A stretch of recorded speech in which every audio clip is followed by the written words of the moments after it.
So the following video I recorded a couple weeks ago, and after I finished it, the video portion of it just corrupted for no reason. And I feel like it was a very good and impassioned rant, if you will, video, whatever. So what I'm going to do is I'm going to put the audio over game footage, because I know you fuckers like watching game footage.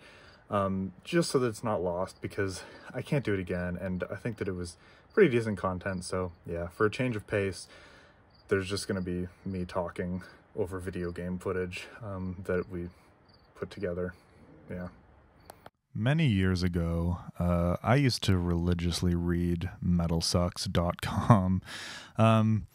Poor life choice, but they had some interesting takes from time to time. Couple of them like really stuck with me. The topic today is basically something that they said years and years ago, so if you've read it there, cool. I'm just reiterating it because I agree with them. And the general gist of the article was that vocalists in metal are largely, I don't know what the word they used, obligatory, I guess you could say. They're all interchangeable and about at the same sort of amount of talent, but in order to be considered a legitimate band, you have to have one. Which can kind of suck and be limiting, you know? I can't remember if they used that example or if I used the example later of like Fallujah, and like no shade for Fallujah's like original vocalist, but like you could swap him out with like any contemporary band of that time, Allegion, fucking their vocalist, or like any of like the tech death guys, like all of those vocalists, they all have like, you couldn't just make it instrumental, right? Even though Fallujah would be amazing instrumental, you need a guy going up there just right, in order to be legitimate. And it's really funny to see that bias come out, even with me and Logan. You know, we'll find an instrumental band and Logan is just straight up and like, oh, I'd like them more if they had a vocalist, which is really funny because like they're rarely do they contribute that much to the music. As we've joked about before, as Logan said, I'm not listening to the drums for the percussion, I'm listening to the vocalist for the percussion, and that's kind of their job. And that sucks. Like, nobody really pushes the boundaries of metal vocals, because for a lot of bands, you basically just got to show up and not suck. And then, of course, there's the whole, like, oh, he's a good frontman thing. It's really hard to be a bad frontman, I think. Like, hey, look, you find me a backing band that'll learn my shit, I'll show you how easy it is to be a frontman, you know? But anyway, like, I think it might be a little less interchangeable, but it's basically interchangeable. It's not to say there aren't exceptions. Trevor from Black Dahlia Murder comes to mind. But those exceptional voices in metal are definitely few and far between. And since today's theme is kind of local bands, it's doubly so for local band vocalists, people who don't even have a shred of musical talent, but they're just like, yeah, I just get the fuck up there and just rock out. And as you know how much I hate that stuff. The like, okay, you just do it 1,000% by feel, and you can still suck by feel. Sorry. The benchmark for what makes a good metal vocalist really wasn't pushed that much, especially in the 2010s. Past that, into the 2020s and late 2010s, you do have bands like Archspire comes to mind, and similarly Lorna Shore. Roy is picking on Lorna Shore, and I might not like their music, but he's definitely pushing the envelope for what a metal vocalist should do. He doesn't do clean vocals, but apparently he can do clean vocals. I don't know. I don't follow him. I saw he posted a cover of another band that I don't like, so whatever. That's fine. And I'm happy that the bar is being pushed in that way. Okay, don't get me wrong. I don't like it. I don't like the super fast, just like especially with Archspire, like the vocals just sound so edited and cut up, right? It's like, and it's all just like, it's like the first word of a phrase has a lot of power, and then it sort of dwindles out as you run out of breath. And even if you have incredible lungs and you're like super aware of that, you're still never going to get the attack of the first word on every single fucking word in the song. And that's how it's edited, that it's like I can tell it's cut up, and I'm sure he can do it live, but it doesn't sound like that. And I don't know, that's fine, that's personal taste. I'm not gonna like shit on things for personal taste, because a lot of people like it, and Archspire is designed to be robot computer music, and they succeed at doing that. I just think it sounds way too much like robot computer music, but at least they're pushing the envelope for what a metal vocalist can do. And I do like that, because for the longest time that was a very stagnant thing. And that article was written in like the mid 2010s, I think. When like early 2010s. Early mid 2010s. When that was the case, you had a whole bunch of new bands coming out, and it's just like, and a lot of instrumental bands too, because this was like just after the rise of like Animals as Leaders, Intervals, and alongside Periphery, Angel Vivaldi, stuff like that. And like Angel Vivaldi, he can get away with being instrumental because he's like a guy, and it's all just like virtuoso guitar stuff. That's fine. But people who are equally technical and, in my opinion, much more interesting to listen to, namely Fallujah. I'm not like shitting on Fallujah's vocalist in particular. Like both vocalists, I don't really have strong opinions about. I don't think he ruins the music, but their instrumental tracks are just as good as their tracks with the vocals. So it's like, what do you want to do? And I do feel like their original vocalist, like his tone was very, you could just swap him out with any of those other bands, which is the point of the Metal Sucks article, which is fine. It should be obvious, but I very much believe in pushing the envelope for what a metal vocalist can do. That's why I strive to have as much of a range of vocals as I can, because I hate that like the vocalist just shows up, they just do their job, just bark out a bunch of lyrics, and you're good. And it's like, you do not put nearly as much artistry as like anyone else does into this album.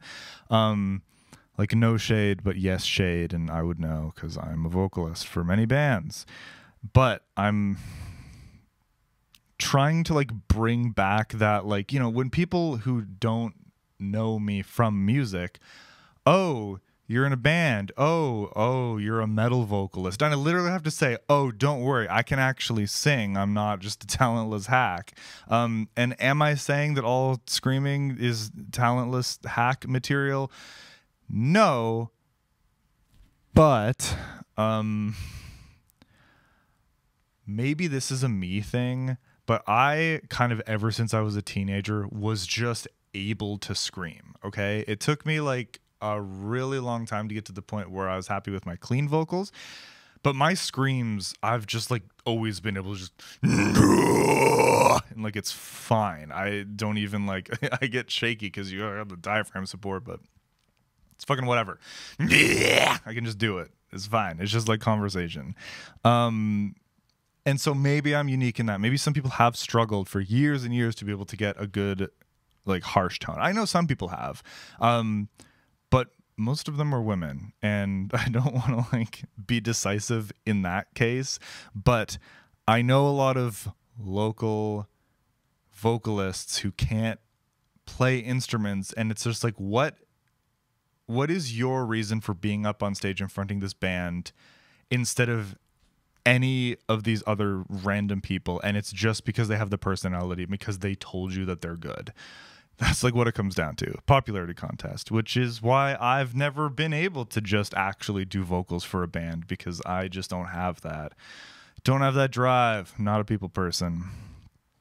It is what it is. And for me, clean vocals were both a lot harder to learn and a lot harder to implement well into the music. And of course, some people are coming from it another way. I think there is like the sort of, just from a personal standpoint, just anecdotally, I find when I've talked to women who want to be able to do mixed vocals, the clean singing is never an issue. It's the screams. It's getting not the diaphragm, but more so the vocal cords to do that. And of course, women have different scream tones than men, and there aren't that many examples to look at comparatively. And I would argue that a lot of the most iconic harsh vocalists who are women don't have super great tones either, because they're in like the normie. Like, I will kind of always rip on Arch Enemy. I don't think that's a good vocal tone, but I will also rip on their, who I deem as the same level, Arch Enemy and Amon Amarth. Okay, two bands that are just normie intro to death metal, melodic death metal, both with bad vocal tones. Amon Amarth is worse. It's literally just the Nathan explosion. I want to keep my, like, it's just whisper screaming. And it's like, literally, how did you make 10 albums when you're just screaming like this?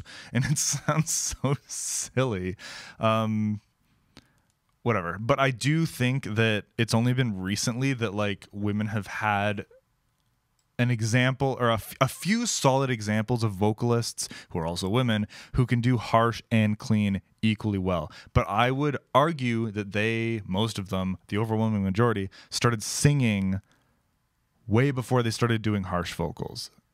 That's just me stereotyping. And I think with men, generally, if you're like a bro dude who's like fronting a hardcore band or whatever, like, you're not going to be talking about how much you're singing in the car or whatever. I think there's a little bit of gender shit there, but again, this is coming from a male's perspective, and one who is just, ever since I was fucking 14 years old, have just been able to rip out screams. Whereas learning clean vocals for me was a hell of an uphill battle.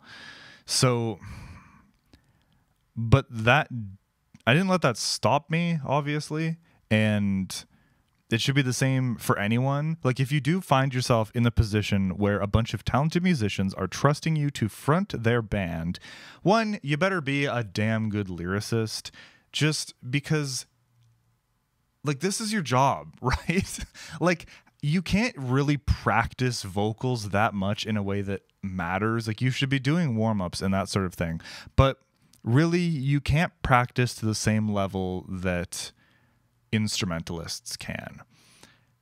Your job should be honing that tone, the performance, obviously, but also the lyrics, if that's your contribution to the album. And if it's not, I have no idea. Like, I can't speak for people who don't even write their own lyrics, who just do them. Like, you know, lyrics are important, but aside from that, you need to be earning your place, because those instrumentalists, even if they're not the best musicians in the world, are trusting you to be the face of their band. And the least you could do is try to develop as a musician and push the boundary of what you're supposed to do, instead of just being some interchangeable dude who's up there just screaming his head off for the energy or whatever. Like, the energy will do just fine without you, sorry to say. Animals as Leaders puts on a great live show, sorry to say. That's your job, and I feel like anyone who's in that position needs to thank the people who put them in that position, the people trusting them to not ruin their music, because that is one of I've said this before, this is one of the main jobs of being a vocalist, is not ruining the music. And that shouldn't be the high bar. That should be the entry point bar. That should be like the lowest passable grade, right? But you should be doing whatever you can to add as much as you can to the music, not just performance, but lyrically and as well as vocally. And so am I saying, oh, all harsh vocalists should just learn clean vocals now. Yes, actually, I am. Even if you don't use it, you should have that option available. When I was in school for percussion, one of the first things my prof, who had a PhD in percussion, okay, was like, "Do you sing?"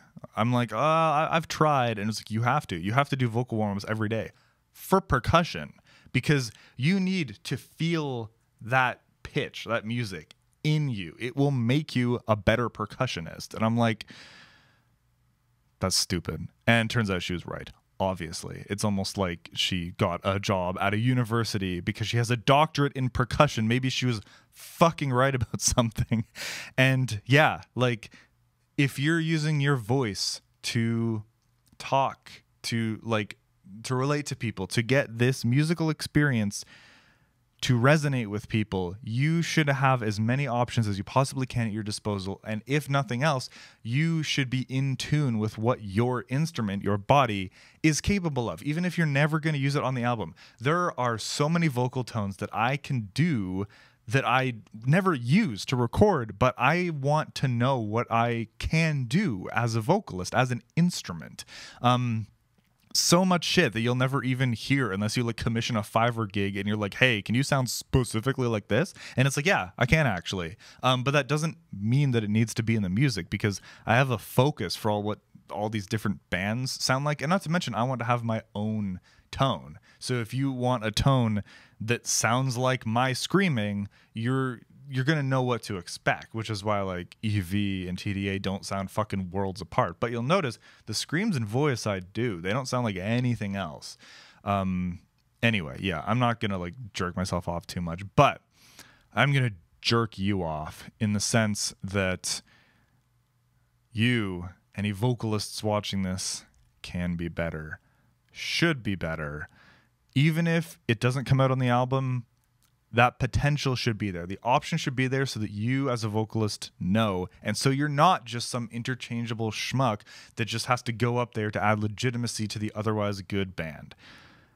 Thank you for watching.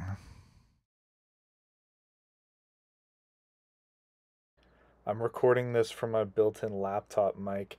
If you're invested in how this game ends, I'm just going to let the footage run until the end. You're welcome.